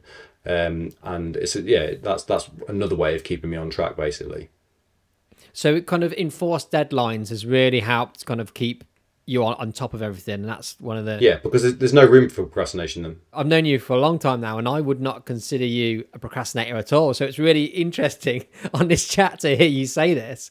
But then again, you know you're a procrastinator, so you put things in place to stop you from procrastinating. Yeah, yeah. And don't get me wrong, there's still days where I will battle what I'm doing that entire day, but by the end of that day, it's still got to be done. So whether I'm sort of having to like knuckle down towards the end of the day or whether I'm sort of getting on it at the start of the day, it's irrelevant. It's still got to be done that day. So that's how the procrastination gets squashed in the end, is like, well, it's got to be done today because you've got something else to do tomorrow. So that's how I run it, basically. The more I discuss kind of the outsourcing of editing, it just sounds like the perfect solution, really, because like you said, that extended film, that feature film, which maybe is not like doused in creativity, but you need to get that done. That is always the hardest bit to get done, and I'd love to just have that done for me, so then just I can start creating a really creative highlight film. Because if I'm diving in at that point of the edit, the end where it's just a highlight film, I'm going to be so energized and invigorated. And when we talked to Matt from PS Visuals, that's exactly how he said he felt like he's got more control over his work now, even though he gives a large chunk of it out to outsourcing, because he gets to still refine things if he needs to, but he's going in with a much better outlook and way more motivated and energized. Yeah, and also as well, like the amount of time it frees up to then work on your business and not being in it all the time, like social media posts and all that, and you're not fatigued by the end of the footage where you're like, oh, I don't really want to pull out content now to have to like upload to Instagram. You're looking at it with fresh eyes, aren't you? So it's not, you've not got that emotional negativity towards it where it's like, oh god, I've already spent like 3 days. You took 3 days of my life away from me already. I don't want to give you any more time. So there's the mental aspect of it, I think, is massive. Like just taking that load off you, where you get to just do the fun part of the editing essentially. And also as well, like we're looking at it from our perspective, but there's a lot of people that got into videography because they enjoy filming things. They don't enjoy editing things. In the film world, there'll be two different jobs altogether. I mean, the cinematographer doesn't then go and sit down and edit the film in more times than not. So some people didn't get into this for that reason. Whereas when I studied media at college, I struggled to specialise because I enjoyed filming, I enjoyed editing, but truth be told, I enjoy the editing aspect the most. But when I first got into wedding filmmaking, I needed something to be able to edit. So by proxy, I had to do both of them. But my passion essentially lies in the editing side of things, I enjoy the filming, but I don't enjoy the pressure that comes with the filming on the day. Whereas the editing, like I'm sat in my office, I'm my own boss, I'm there working away, and I enjoy taking something that's essentially just a load of random clips and turning them into something that is coherent and enjoyable to watch. So that's where my passion lies, really. But how does it all work though? That's the kind of that I would like to know is, say I've got you booked in to do an edit for me. How do I get the footage to you? How do you go about knowing what I want, how I make my films, and making sure that you're editing to my style that I'm used to? So initially, we'd talk through how you put your films together, what you expect from it, how you work and what you do would depend on how we then set the relationship up. Yeah. In terms of getting the footage to me, I mean, we're quite local to each other. So what we'd do is I'd say to you, depending on how many edits you want doing, what package you go with, say you want 3 edits doing, I'd say, right, get those 3 edits stacked up on a hard drive. As long as you don't need them back like any quicker than that, get those 3 edits stacked up on a hard drive. We'll exchange the hard drive between us. I edit off my SSDs, transfer it back, and give you the hard drive back when it's done. If you're further afield where it's not practical for us both to meet in person to exchange it, we can still do the hard drive if like we set up a secure posting system, like we both know that we've done recorded delivery and it's safe in that aspect. Or we use something like WeTransfer and we transfer the files that way. How do you then make sure that you're creating a film that is like how I make a film rather than, say, how Daniel Yates Films makes a film? Yeah, so I would get you to send me some of your previous feature films, 2 or 3 of them, so I can have a look and sort of get the general idea of how you structure them. To be honest, some clients come on, and again, if it's a client where editing's not really their bag, they enjoy the filming side of it, they'll say, can you make it in your style, basically, and work towards my thing. So there's always access to have a look at one of my feature films if you want to see how I do it instead. So yeah, again, it's all in that initial conversation really. It's a case of like me finding out what your desires are and how you want them, how you want the films back, and then me working towards that brief for the most part. Or as I say, me using my expertise to sort of get you up to speed with how to organize your files better, to how to structure your edits better, so that when it comes back to you, you can sort of go, oh yeah, this is a much better organizational process. Like I was quite sort of scatty before, and now I'm getting it back, and it's like, yeah, anyone could pick it up and sort of carry on with it really. Does that happen quite often in terms of your almost teaching your clients how to organize, so it makes it a streamlined process for both of you? Yeah, more times than not, because at the end of the day, the way I structure sort of like the organisational process, there's no negative to it in the sense of like I'm not sort of ruining the way they already work. It's purely like sort of bringing it into my ecosystem to then send it back. The whole point I'm being employed in the first place is to turn around edits quickly to get them back so that you can get your side of it done and send back to the couple. So it's sort of it's almost within your interest to let me do my thing and in a timely and efficient way, so that when it comes back to you, you're good to go in good time to get it back to your couple. And then kind of timescales, what we're talking on that, like say if I came to you today and I was like, I need you to do an multicams and a feature film for me, what would the timeline look like? So in terms of like official calendar at the moment, I'm booked solidly until I think the 2nd or 3rd week of November. But I do have the option for like an express edit where, so say you've got a couple that are literally like breathing down your neck, it's a wedding from May or something like that, where they're really not sort of willing to wait any longer. There's the express edit, it's a couple of £100 more than what the price of the standard is, but I can literally like rejig the calendar to make sure that that's done and straight back to you within sort of a day or two. Really? Okay. So yeah, so the express system that people can go onto, they'll get their edit done in 1 or 2 days. Yeah, so as a standard practice, when I start your edit, it's done within a day to 2 days, let's say overall, like a day and a half or whatever. Just literally then comes down to where it fits into the calendar between the two of us. We plot it out. So basically, when someone's booking in with you, you're giving them an exact date when they're going to get it back, so they know. But then there's always the opportunity, if they need to an express edit, they can get that fit in. But then again, you'd be telling them when it's gonna land, kind of thing. Yeah, so it's always communication. So it's a case of just going like how far into sort of your contract terms of your couple are you? When do you need these back by? Here's my current availability. If you need it back sooner than that, obviously it costs this, but it's you'll get it back as soon as you need it, basically. How do you go about the music selection process? Do your clients have to give you the kind of music that they want beforehand? Yeah, so I'll say like between the two of us, we'll if you haven't got one already, we'll build a template for what you want the music tracks to be. And some clients are happy having like one template until the time comes where like they've got a couple that, same as all of us really. If we're templating feature films, until you come to a time where a couple know of another couple or they come off the back of them. You mean you don't want to deliver the same film to like that Mates had, right? Exactly. So if some clients are happy to have like one soundtrack that runs right every time, I've got a client that still lets their couples choose certain songs. So he'll send me a list over. I'll then pick from that which ones I think work, and then we'll make it that way. I've got a client that sends me that has already sent me sort of a few different feature film options. So like I've got feature film 1, which is like a sort of a more subdued day, more peppy day sort of thing, and then I basically say like, okay, which feature film suits this couple? They'll say I'll go with that feature film. So it's like the less time it takes to set it up in the first place is the quicker the edit basically. So if I'm not waiting around for stuff my end, I'm cracking on with it. Whereas if I'm sort of still waiting for you to come back with me with music choices and stuff, like you're the one that's slowing the process down. So that's like we need to iron that out as sort of quickly as possible in the early days. So like, for example, for me, I'm talking about my structure for a feature film. I've got like those 3 parts of the day. And then I've probably got about 5 different tracks which fit each of those sections. So I've got 5 tracks for prep, 5 tracks for ceremony, 5 tracks for reception and then party.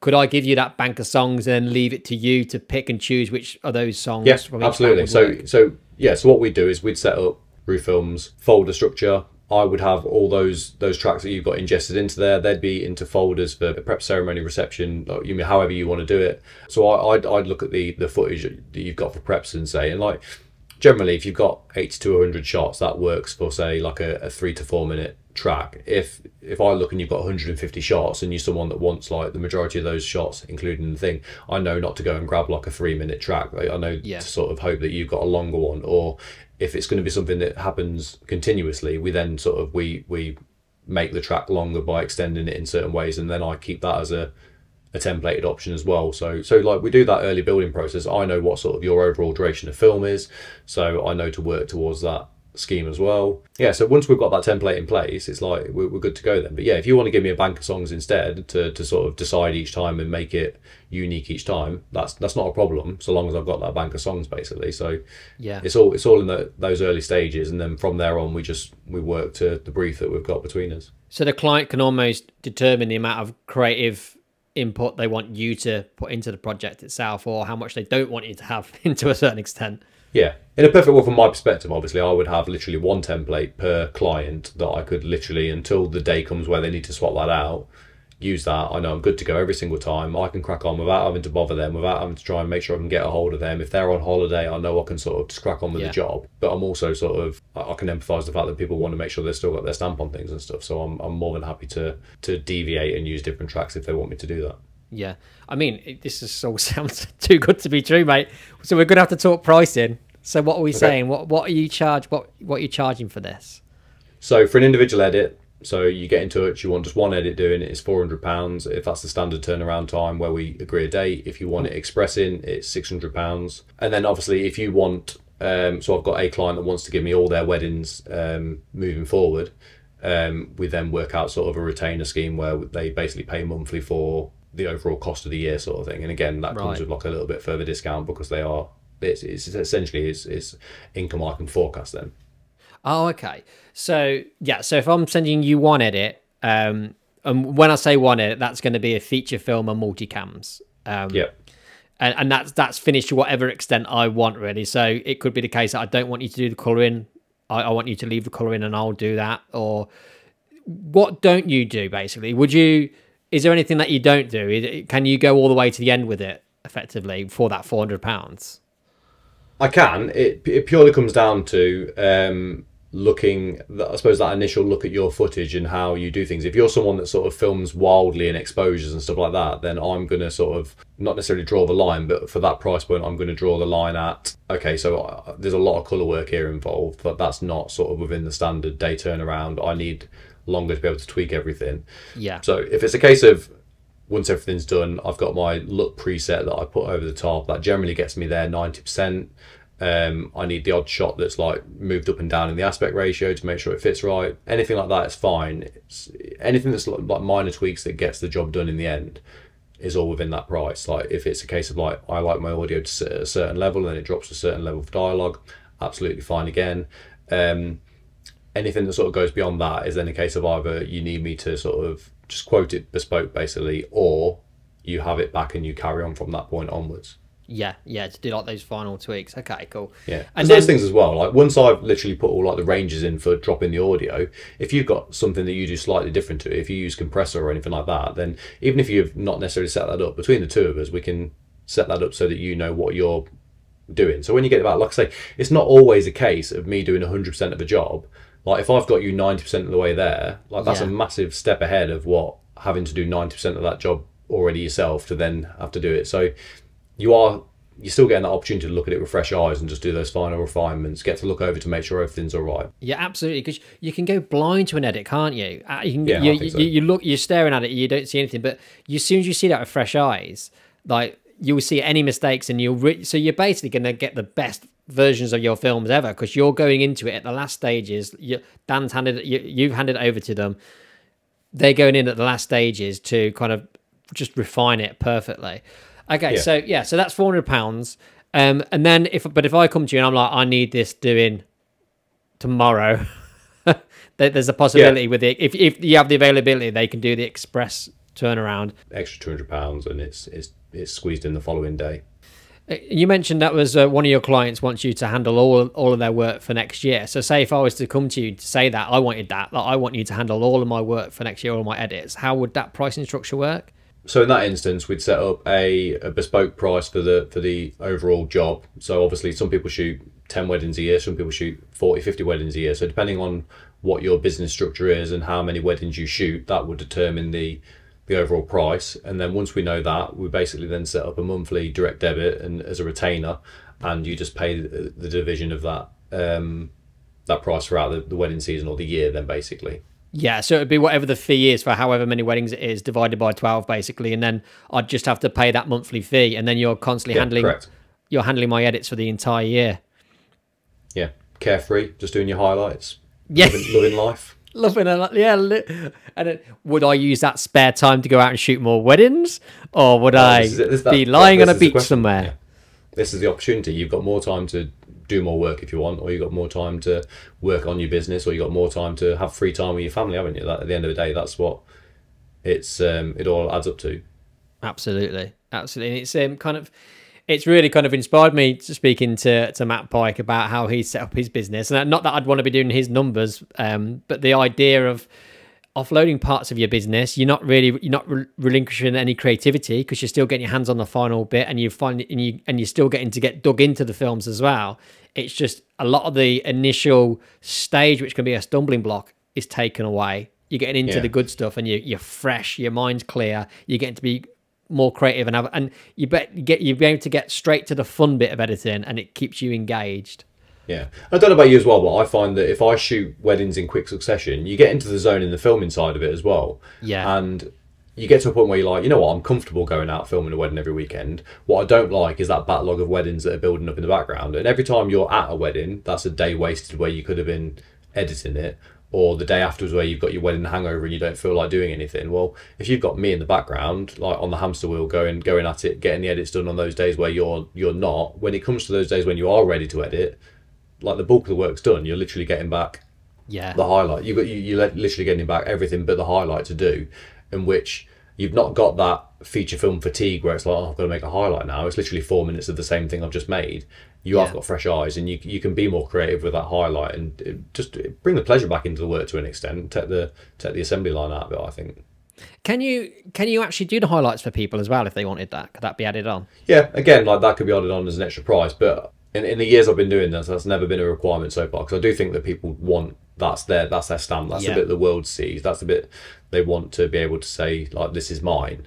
Whereas that feature film, to me, ultimately, has always been for the couple. Yeah, that's it. And so everyone always wants to at least have a part of that project. They don't want to be just to shot it and send it off. They want to have something where they've got stuck their teeth into to a certain extent. Yeah, but if that was the case, essentially it would still be that same 2-day turnaround, because when I do my own films, it's 1 day for the feature film ceremony speeches, again, as long as it's not like an out of the ordinary wedding. Second day's highlight, so it still falls in that like 1 to 2 day or 2 day category if it's a highlight as well. But yeah, obviously the price would change a little bit, but in terms of finishing products, it's doable. Amazed at how you can get the edits done so quickly, and I know I've seen the quality of them, and they're brilliant. There's no compromise in terms of quality, even though you're doing it so quick.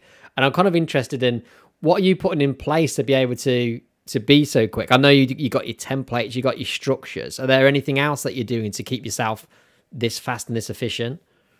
So yeah, partly I think anyway, like regardless of how much time you give yourself, I think most of us would agree that the finished product you make, regardless of whether you've had 6 weeks to make it or 2 days to make it, like when I've made my films in 2 days, I don't think I could have done anything differently if you'd given me 6 weeks to do it. Like it's you just get me longer to procrastinate, basically. Like, so by putting it into that tighter time, I absolutely don't think it compromises the product in any way. It purely is down to me being a fast editor. The same as like, should a painter and decorator that can do the job in 1 day, should they charge less than someone that takes 3 days to do it? The work's no better. They're just a more efficient worker, aren't they, at the end of the day? Hopefully. The other things I've got in place, though, are... so I realised over the last couple of years that how much it takes you out of the editing flow or the zone, however you want to put it, when you see a notification flash up. Like, and whether you get that on your phone or get that on your computer, like... how often that happens. Like if I was to leave WhatsApp open on my phone or whatever, and that was beeping all day long, I wouldn't get anything done, because I would literally see that flashing up every 2 minutes. And regardless of whether it's something that's important or not, or if it's just an email notification, you click on it, and before you know it, it's taking you out of the flow.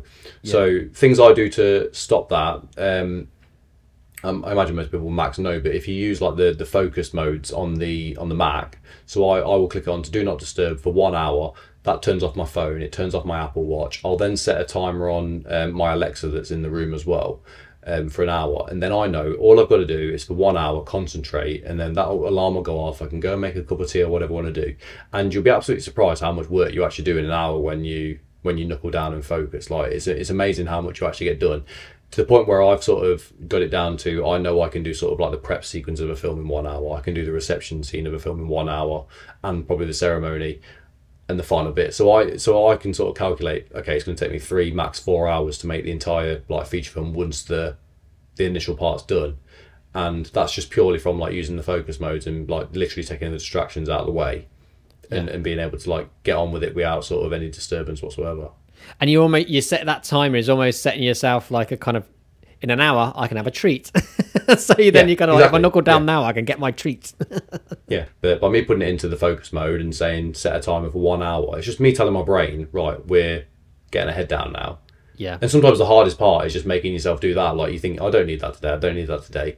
But the moment you do it, as I say, the distraction's gone, and you just literally get your head down, and before you know it, that hour's gone, and you've done a decent amount of work. And that's I think that's probably the main reason why it's turned around in such a quick time, really. Yeah, it's amazing. I definitely need to add that to my workflow, because like I was saying earlier, sometimes I feel like I'm begging myself to be distracted by something. Yeah. And I'm so efficient at responding to emails just because it's something different to editing, like pops up on my screen. Yeah, and you find as well, like when you do like put it on Do Not Disturb for an hour, you're not actually missing anything. Like when it comes back on, like barely anything's happened yet. Like when it's not there, you feel like the most important things are going on like all around you all the time. And they're really not. Like once you take that distraction out of the way, you've not missed anything. Like, there's not that much that happens in an hour that you can't catch up on it quite quickly. And you often find that when you get to the end of that hour, you're like, you know what, I'm still in the zone here. I might just press it for another hour now and carry on, to be honest. And that's the important thing, isn't it? It's the zone, getting in the zone. Because when I'm in the zone, my God, it's almost like you can't even speak to me. Like I'm invested in my edit, and I really want to get to the end of it. And it's almost like I need to go and start making the dinner for the family, but I'm almost like, I don't want to stop. But it's so hard getting into that zone. So using these do not disturb modes, once you get in it, it'll help you get into that zone, but then it'll also stop you from dropping out of it as well. Yeah. I think the worst thing I do is like you get that flash up when you watch that says stand up, you need to stand up for 1 minute or whatever. And if I'm in the zone, the last thing I need to do is stand up, otherwise I'm straight out of it. So there's times your watch tells you to stand up. You're not gonna. Oh, you haven't got an Apple Watch, have you? No. Yeah, it reminds you to stand up, doesn't it? For 1 minute every hour. Oh wow. But yeah, why? and like what's that for? So we're not sitting down in our chairs all the time, but yeah, like I if I did that like every time he told me to, I wouldn't. I'd be out of the zone constantly. So I end up sort of sitting in a chair for a lot longer than is probably healthy. But yeah, like sometimes you just got to literally like keep your head down, haven't you, and plow through. Otherwise, you just won't. You'll stop, and then like you won't get back into it. Okay, right, mate. So kind of coming to the end of our conversation, I've enjoyed it so much, mate. So many great nuggets of information for fast editing. But like the main thing is kind of like the opportunities for people to get their editing done by you, right? So if someone was looking to offload their edits to you or get you to edit for them, how can they do so? So just go to my website, danielyatesfilms.com. There's a page for editing. Fill out the contact form, and we'll discuss how you want to progress. So it's a case of like having a consultation with them, and then they working out what's the best way going forward for what their needs. Yeah, and we'll work out timescales, price, etc., and move on from there. Well, thank you so much for your time, mate. There's one more question I need to ask you, and this is the question I ask everybody. And it's, what were the biggest light bulb moments in your career so far when something suddenly made sense and helped you progress or find the right path that you wanted to take? So I think the biggest one for me was the forced deadlines. I never understood before what made me so overwhelmed during like the wedding season and what was stressing me out. And when I did realise what it was the sort of the anxiety of a couple emailing me and saying like, just wondering when our film's gonna be ready. And when I started plotting everything out on the calendar and saying like this film can be done there, and getting out ahead of that and emailing all the couples, when it got to a certain point of year, I don't do it all year long because sometimes I'm well within my time, but when it gets to that like crunch time where your backlog's building up and it's like coming towards the end of the season, email everyone, you can expect your film on this date.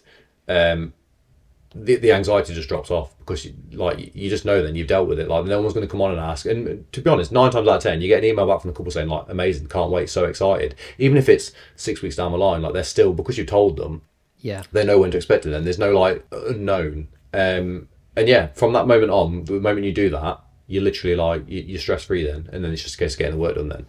And then you're also giving yourself a deadline, like you said, which kind of prevents procrastination, because you've got that deadline you're going to work to. And as an ingrained people pleaser, you're going to make sure that you hit it. Exactly, yeah.